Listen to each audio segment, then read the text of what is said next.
over the years, for 47 years. And this had to be done. They were very close to a nuclear weapon. They would have had one if we didn't do our B-2 hit, Midnight Hammer.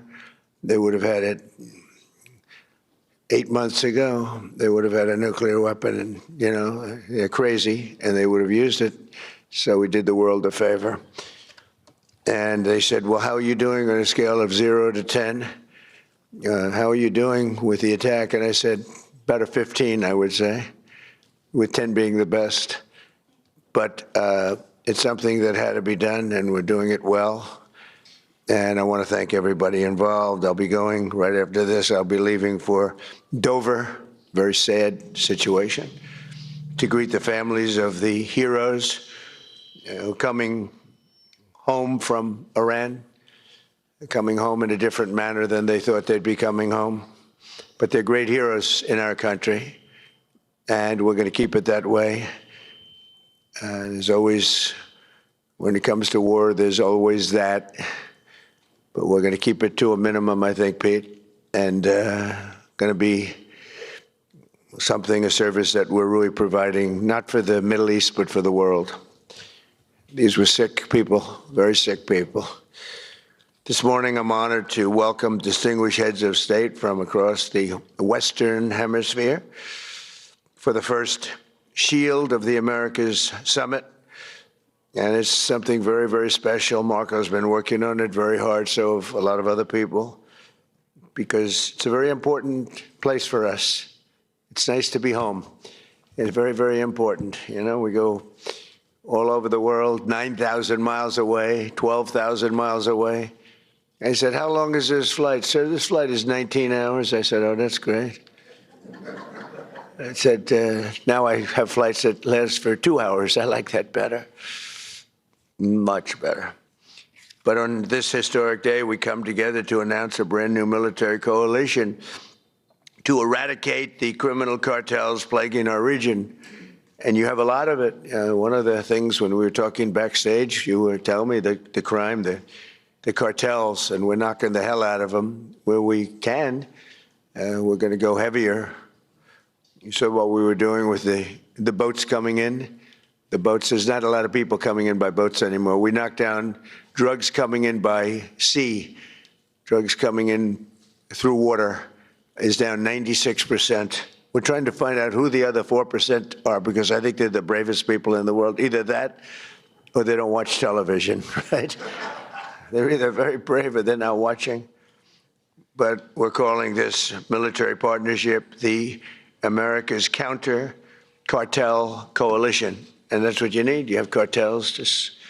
They seem to grow in this region unbelievably rapidly. It has to do with drugs largely.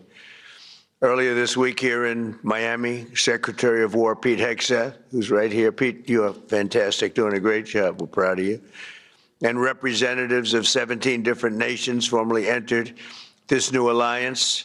The heart of our agreement is a commitment to using lethal military force to destroy the sinister cartels and terrorist networks once and for all. We'll get rid of them. We need your help. You have to just tell us where they are. We have amazing weaponry, as you probably noticed over the last short period of time. But I want to thank members of the coalition, most of whom are friends of mine.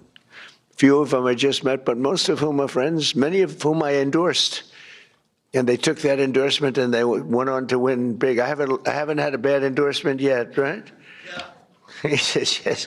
He was happy. He was a couple of points down and went up like a rocket ship, right, in Argentina. But the president of Argentina is here, Javier Milei. Thank you very much. Thank you very much for being here. President of El Salvador, another friend, Nayib Bukele. You know, he is a man who we've gotten very close to. I saw him as a young man my first time. You were young and handsome. Now you're older and handsome. You're older and handsome.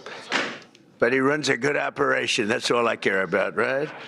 When I first saw him, I said, he's too young. And then I saw the job he did. I said, well, I guess he's not too young, because I was young and did well. But you've been a great president, and we appreciate the relationship very much. President of Paraguay, Santiago Peña, thank you very much. Thank you very much. President of Ecuador, Danielle Noboa. Danielle, thank you. Thank you, Danielle. President of Panama, I love that canal. Jose, I think he made the greatest deal in history.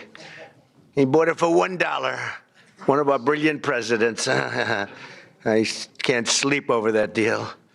They gave it to him for $1. Jose Raul Molino, whereas, you know, you made one of the greatest real estate deals in history. Jimmy Carter, one of our great presidents. President of Honduras, Tito Esfora. Thank you, Tito. Thank you very much. Great to see you the other day. President of Guyana, Irfan Ali. Thank you. President of Bolivia, Rodrigo Paz. Thank you very much. Great people. Prime Minister of Trinidad and Tobago. And I have to be very careful with this because, you know, your first name is very similar to a first name that we have, but fortunately it's pronounced different. It's Kamala. It's supposed to Kamala. I like Kamala better in many ways.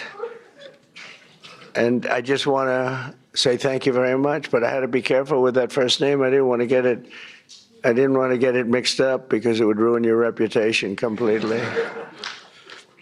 Right? I said, is this the same pronunciation? No, sir, it's a little different. It's Cam, right? Cam, as opposed to Cam. But we don't like Cam. President of Costa Rica, Rodrigo Chavez, as well as the President-elect of Costa Rica, Laura Fernandez Delgado. So thank you very much. Thank you very much. And the President of the Dominican Republic, Luis Abinader. And so many of my friends are in the Dominican, including the Sugar King, right? He is indeed the Sugar King. He got a lot of sugar. I don't know if that's good or bad, but he's got a lot of it, right? But we're grateful to be joined as well by the President-elect of Chile, Jose Cast. Congratulations. It's an endorsement. Gave you a little endorsement. I love when I give endorsements and people win. But you know what? They don't lose. You know, I don't know. I guess it would be illegal. Could you imagine if I could say they spend millions and millions and millions of dollars on a campaign? They're losing, and they beg me for an endorsement. I give them an endorsement. They win by 30 points, and I get nothing. If I could sell that, is there a way? Do we have any of our legal people here? Little Marco's close enough. Is there a way I could get paid for that, Marco? I'd make a lot. They spend millions of dollars. And I give it for nothing. I could, even if I put it into the Treasury of the United States, it would be pretty good, right, Marco? But Marco's saying that's not a good idea. No, but it's an honor to do it. It's an honor to have that power where I can endorse somebody, and even in foreign countries. Here it was, we had one in this week, 124-0 with endorsements, and so that's good. But now I'm doing foreign countries all of a sudden. To say, sir, would you endorse me? And it's an honor. If I like you, I only do it if I think you're good. You know, if I think you're not good, I've turned down many more than I've accepted, believe me. I want to thank Secretary of State Marco Rubio for his leadership in organizing this really important summit. He's fantastic. He's a fantastic Secretary of State. And thus far, look, we've had the most incredible year of any president, I think, by, you know, I ended 8 wars. We're not going to go into it too much today, but what we've done is incredible. And we're going to be doing some incredible things together, because I look at our region, if I can call it that, as being very important. It's been abandoned by the United States for so many years. You know, they went so far away. They went to these faraway places where they weren't even wanted. And a lot of stupid people, really stupid people. But Marco's going to go down, I think, as the best Secretary of State in history. That's my opinion. Now, I'm a little prejudiced because I like him too. but I think he's on his way. So you've done 25%. You got 75%. He's got 3 years left. So he's got 25% under your belt. So far, you're leading. You're very leading by just about a smidge over a couple of pretty great ones. We've had a couple of pretty great ones, right? But I think he's going to do that. And I think Pete's right there, too. If Pete keeps going, he's going to be something, too. At what he does, all of the nations in this room share the same priorities: security, prosperity, free commerce, and the rule of law. And you want the rule of law. Sometimes your communities don't let you have it because you got some rough communities, right? That's why together we're also forming the Shield of Americas, a new organization to advance these shared priorities in our hemisphere.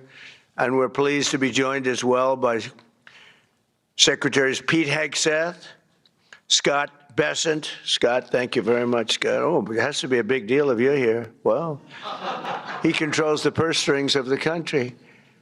You know, he goes on television and he just soothes everybody. He did it yesterday. The prices were going. He got on. He's a soothing person. He's actually a killer, but I don't want to say that. No, he's a soothing person. He goes on television. Right, Pete? I think nobody better. So we could use him for war every once in a while, you know, soothe. Although we don't really want that kind of a personality for war. We want your personality for war. You're just perfect. Howard Lutnick. Thank you, Howard. Chris Wright. Kristi Noem. Along with U.S. Trade Representative Jamieson Greer, who you all know and you deal with. You deal very successfully. I ask Jamieson all the time, can you get more? Can you get more? He's the king of tariffs, right?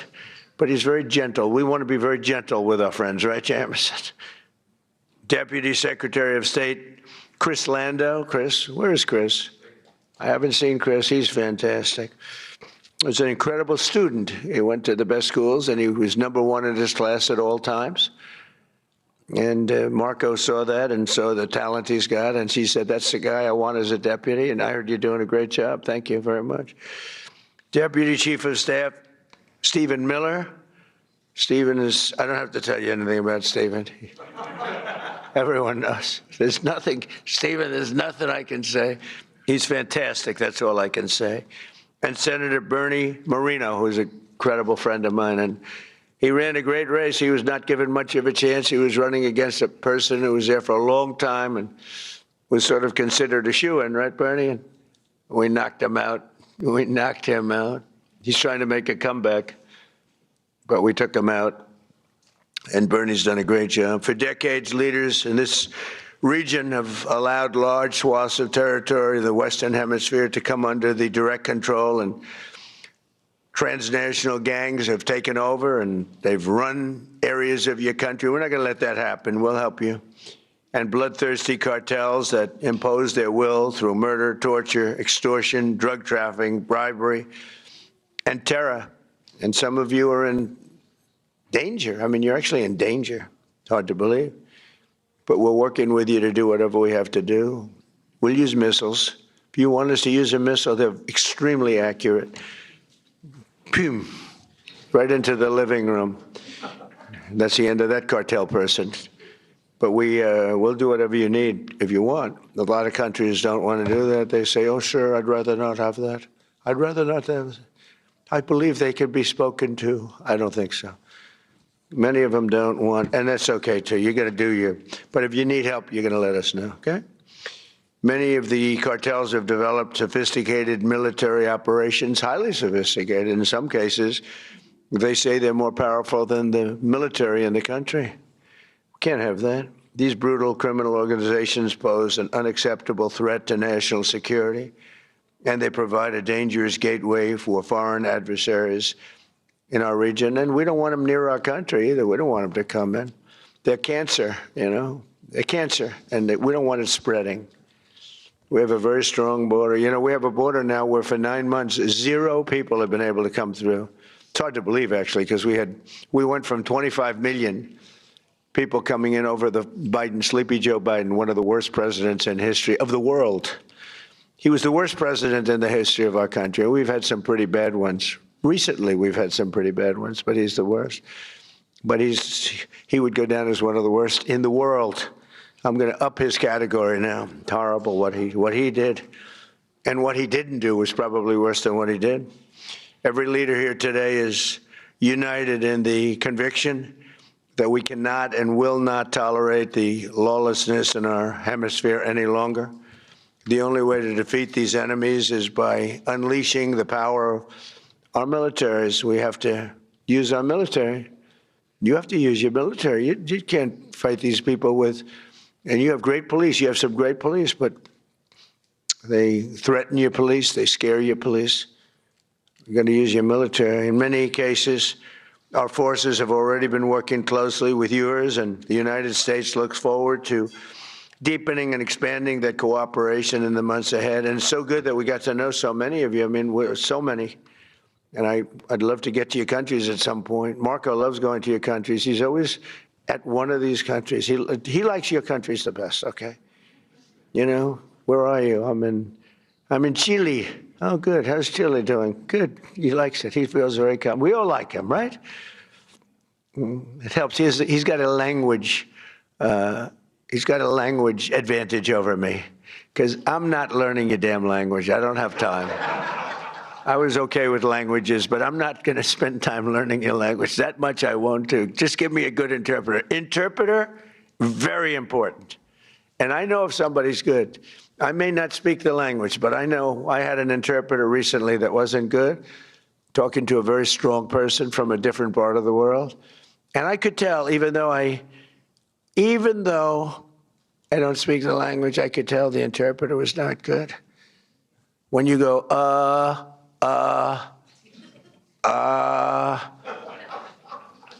when I give a long, flowing, beautiful sentence, and in this case it was a woman, and she gave it in about 1/4 the time, I said, well, their language may be efficient, but it's not that efficient. And I could also tell when I have great interpreters. Interpreters are very important. You know, you have a bad interpreter. You think you're doing well? Boy, did I do a good job talking to this one or that. Was I great when I spoke to Putin today? Was I great when I spoke to President Xi? Was I great? But if the interpreter isn't speaking right, or is weak, or is ineffective, or is just not good, or not interpreting your words correctly, in one case we had an interpreter who, when she disagreed with what we were saying, she actually changed it. We considered her a foreign minister, right? But no, the interpreter is, I talk about it all the time. Interpreters are really important. When you don't speak the language, they don't speak the language, people have no idea. People have no idea how valuable, and I'm on them all the time, people have no idea how valuable a good interpreter is. But over the last year, the world has witnessed the supreme power of the United States. We're the most powerful military country in the world. Again, I rebuilt it in my first, I spent so much time rebuilding it, over $1 trillion. And now we just had another budget. We may be going to $1.5 trillion. We're building a thing called a battleship, like in the old days, remember? We have a Secretary of the Navy, and he suggested, I've always said, why don't we have battleships anymore, shooting big bullets instead of, $3 million rockets? And they said, well, sir, we just don't have them. Nobody could give me the answer, but we're actually building 10 of them. And I said, you remember the old ones you'd see Victory at Sea, remember Victory at Sea? And you'd see these ships going through those waves like the waves were nothing, although the waves are pretty powerful. They knock out a lot of territory, but you'd see these incredible, they're pieces of art. Beautiful, most beautiful, the big battleships of the 1940s, right? Power. I said, well, would we ever want to bring them back? Because we have some of them. They're museums and other things. And they said, sir, the new ship is 100 times more powerful than what we were looking at with those guns and amazing, right? 100 times. I said, you sure it's not maybe 90 times? 100 times more powerful. And we're building 10 of them Not to use them. We don't want to use them, but by having them, nobody's going to play games. So, yeah, just good to have them. We don't want to use them. They'll say, oh, he's very militaristic. I'm the one that ended 8 wars. I'm the one that, and we have another one coming, I think. The easiest was that, and that was just, and you know, as you would understand this, the hatred between Putin and his counterpart is so great, okay? It's so great that, you know, Ukraine, Russia, you'd think there'd be a little bit of camaraderie, there's not. And the hatred is so great, it's very hard for them to get there. It's very, very hard to get there. So we'll see what happens, but we've been close a lot of times, and one or the other would back out. But we're losing, you know, they're losing. You know, it doesn't really affect us very much because we've got an ocean separating. I'm doing it as a favor to Europe, and I'm doing it as a favor to life, because they're losing 25,000 souls. Think of that every month, 25,000. Last month, 31,000, both sides, 31,000 people died, mostly soldiers. So I have an ability to get those things done, to bring people together, and I did great with so many. India, Pakistan, that was going to be a disaster. I was raging for a number of days. I did that through trade. I used tariffs and trade. And it was amazing. But we did amazing. One was 32 years, one was 34, and one was 37 years, and we got it done very quickly. And we'll get this one done too. But the hatred is, hatred's an amazing thing. People do bad things, and people don't get things done when the hatred is too great. That's a lot of it. Just as we formed a coalition to eradicate ISIS in the Middle East, we must now do the same thing to eradicate the cartels at home. So we did eradicate ISIS. Now, during the 4 years, we had a rigged election. You probably read about it, probably heard something. So it gave me 4 years to contemplate and to stage my comeback. I staged big comeback. They say it was a comeback. I didn't think it was a comeback because I had the people on my side.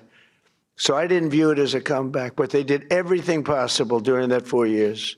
They're crooked politicians, dirty cops. They're dirty cops.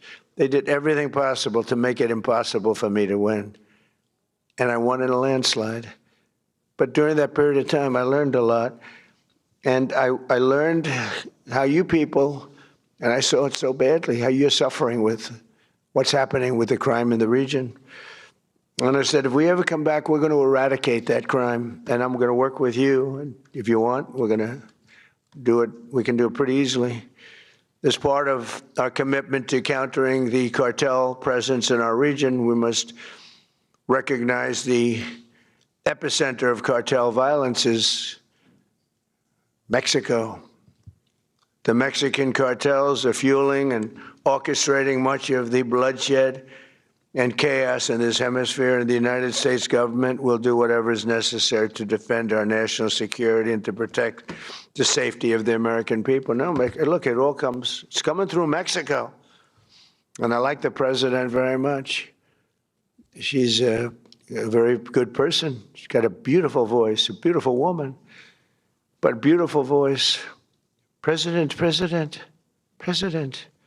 I said, let me eradicate the cartels. No, please, President. We have to eradicate them. We have to knock the hell out of them because they're getting worse. They're taking over that country. The cartels are running Mexico. We can't have that. Too close to us, too close to you. But everything comes in through Mexico, mostly.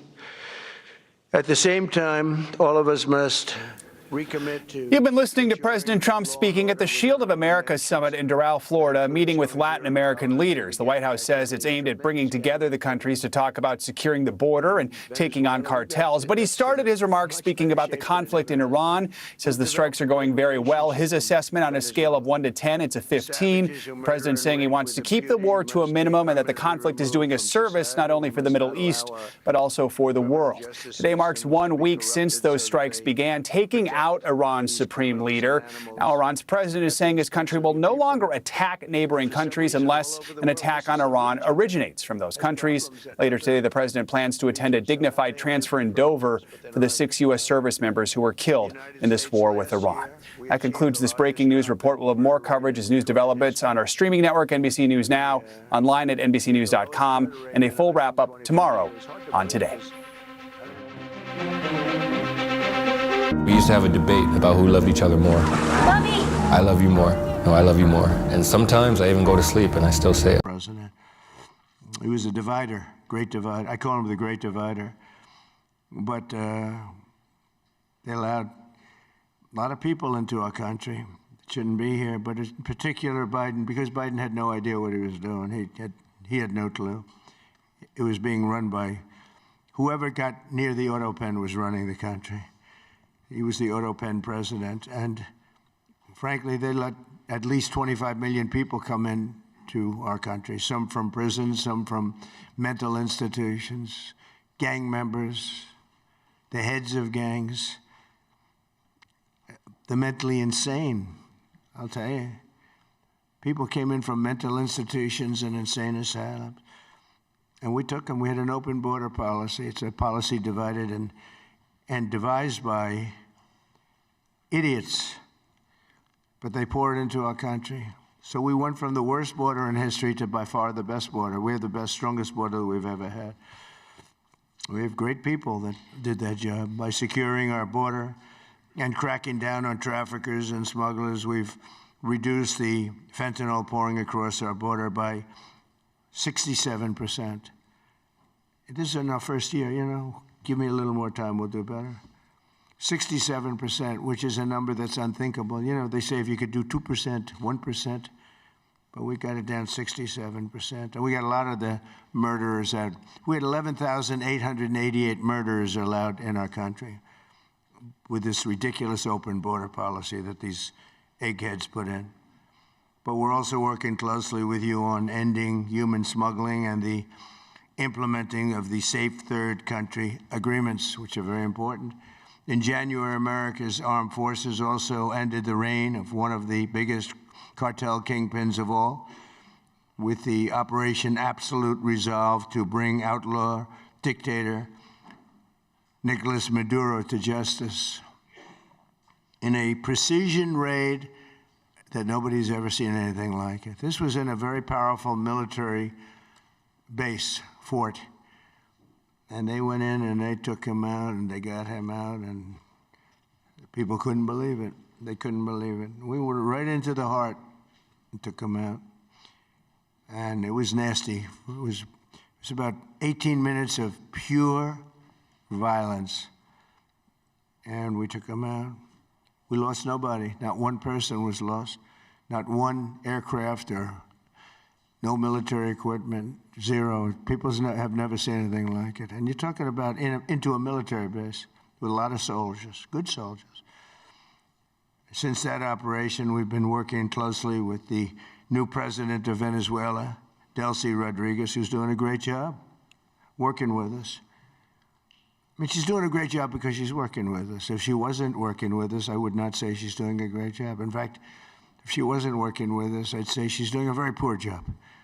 Unacceptable. No, but she's doing a great job, Marco, right? And gets along great with Marco. And we're taking out tremendous amounts of oil. They're making more money now than they've ever made. We have the big oil companies in. They are making more money. We're getting some. They're getting a lot. They're making more money now than they've ever made in the history of their country. Can you imagine?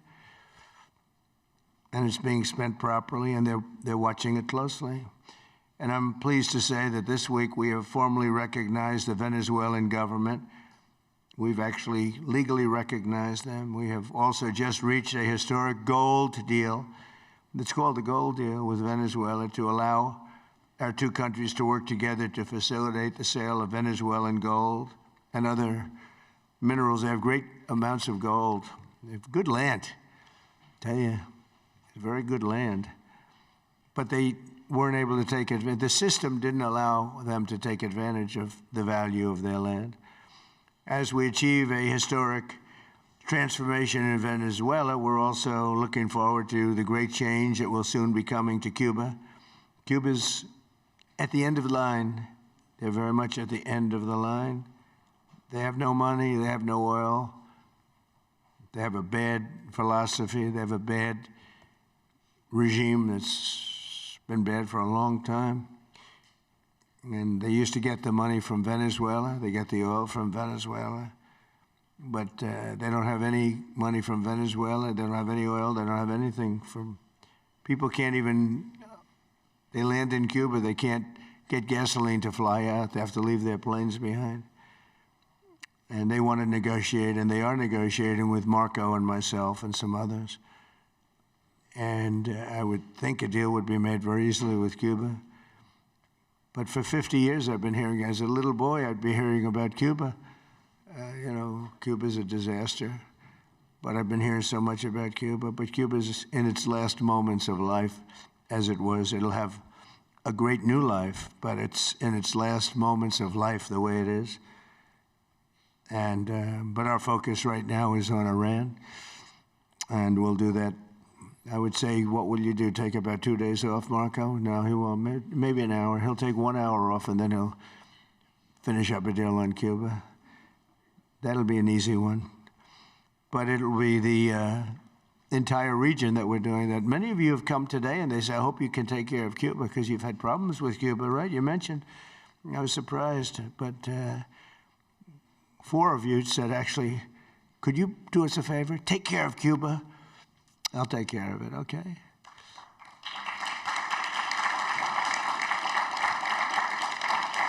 So, and as these situations in Venezuela and Cuba should make clear under our new doctrine, and it is a doctrine, we will not allow hostile foreign influence to gain a foothold in this hemisphere. That includes the Panama Canal, which we talked about. We're not going to allow it. And together we'll protect our sovereignty, our security, and our cherished freedom and independence. And just in finishing up, the nations gathered here today are filled with unlimited potential. You have tremendous potential. It's a great part of the world. But to fulfill that tremendous potential, we must smash the grip of the cartels and criminal gangs and horrible organizations run by, in some cases, absolute animals, and truly liberate our people. And some people are afraid to do it because they've gotten such a foothold. But I think you can get out of that, and we'll work with you if you need. With the courage and resolve of the leaders in this room, great leaders will make our nation safer, stronger, richer, and more successful than ever before.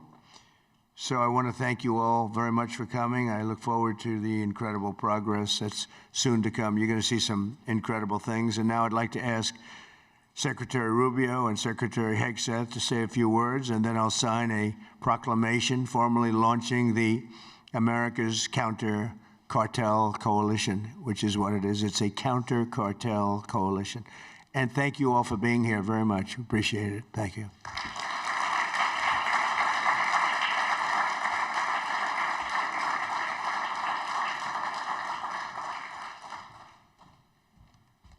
Thank you, Mr. President. I want to thank all the leaders that are here today. I'll be very brief. First of all, Mr. President, thank you for making this region a priority. We've had successive American presidents say that the Western Hemisphere is going to be a priority, and they never do it. And the president has made it a personal priority.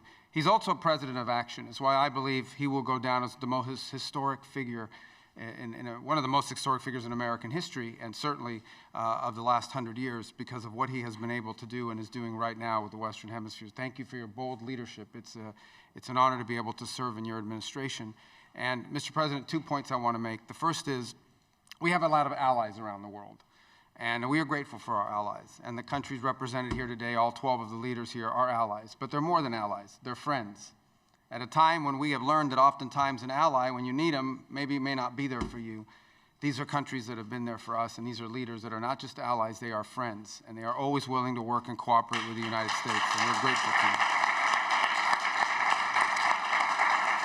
And as you said, Mr. President, these are also countries with extraordinary potential. Some are fulfilling it, some are well on their way to fulfilling it, and this is important. We want to be a partner with you in that. We want the world to see that when you are a friend and an ally of the United States, it is a good thing. It's reciprocated. It comes back the other way as well. And so the fact the President is here today and making this a priority is so critical. If I may, because some of these cameras cover in Spanish. You all right? Oh, good. We don't need an interpreter for this one. Quiero darle las gracias. I think I'm a good interpreter. You'll find out in a second. But las gracias a los países que están aquí hoy. Estos países, primero, el presidente ha hecho esta región una prioridad en su administración. Hay muchos presidentes que han dicho que lo van a hacer, pero él lo ha hecho y se lo agradecemos. Y muy agradecido a los 12 países que están aquí hoy. Estos son países que no solamente son aliados, son amigos. Son países que siempre responden cuando hay una necesidad y trabajan en conjunto con nosotros y queda mucho por hacer. Estos son países que tienen una gran población, mucho potencial y queremos ser sus socios en desarrollar a sus países, sus economías y su seguridad. Y le doy las gracias de verdad por estar aquí en el día de hoy con nosotros. Que Dios bendiga a todos esos países, a los Estados Unidos y gracias como siempre por la cooperación. Seguiremos trabajando en conjunto y vamos a hacer cosas muy buenas, muy importantes para esta región que van a hacer que en las generaciones futuras nos van a agradecer el labor que estamos haciendo en el momento de hoy. Thank you very much. Thank you. Is he better in Spanish or in English? I think he's better in Spanish. I mean, it's great. Pete, please. Thank you, sir. Mr. President, I only speak American. That's well, Mr. President, it's an honor to be here and to establish in this hemisphere peace through strength. For far too long, our country's gaze was only on borders in far-flung places. Not our own border, not our own hemisphere, not the Western Hemisphere. President Trump has established the Trump corollary of the Monroe Doctrine, the Monroe Doctrine. And the War Department is implementing it as fast as we can. In fact, 2 days ago, Mr. President, we launched 18 countries were signatories to the America's Counter Cartel Coalition, ACCC, which is not just an organization that's going to hold conferences and release white papers. That's not what we exist to do. It's an action coalition of like-minded countries who are going to bring their capabilities to bear with American leadership at the forefront to ensure we attack and get after this cartel challenge, which for far too long we have accepted as some new normal in our own countries. President Trump and the American people rejected that in our own. We don't have to live with communities flooded with drugs or violence or cartels and gangs. We can seal our border, and we have to for our citizens. We share a hemisphere and geography. We share cultures, Western Christian civilization. We share these things together. We have to have the courage to defend it. And we have a commander-in-chief in our country who's set that compass heading. And at the War Department, we look forward to working with all of your countries and more that are not here to say, with our shared assets and our intelligence and our capabilities, with American leadership, we will go on offense against the cartels.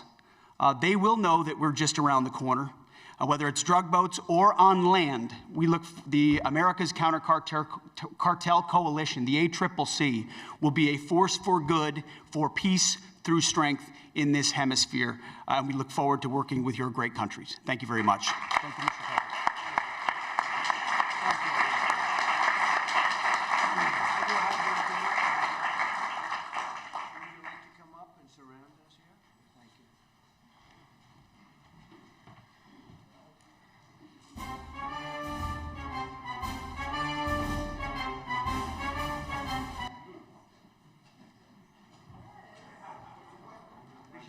Keep that music going. Keep it going. Thank you.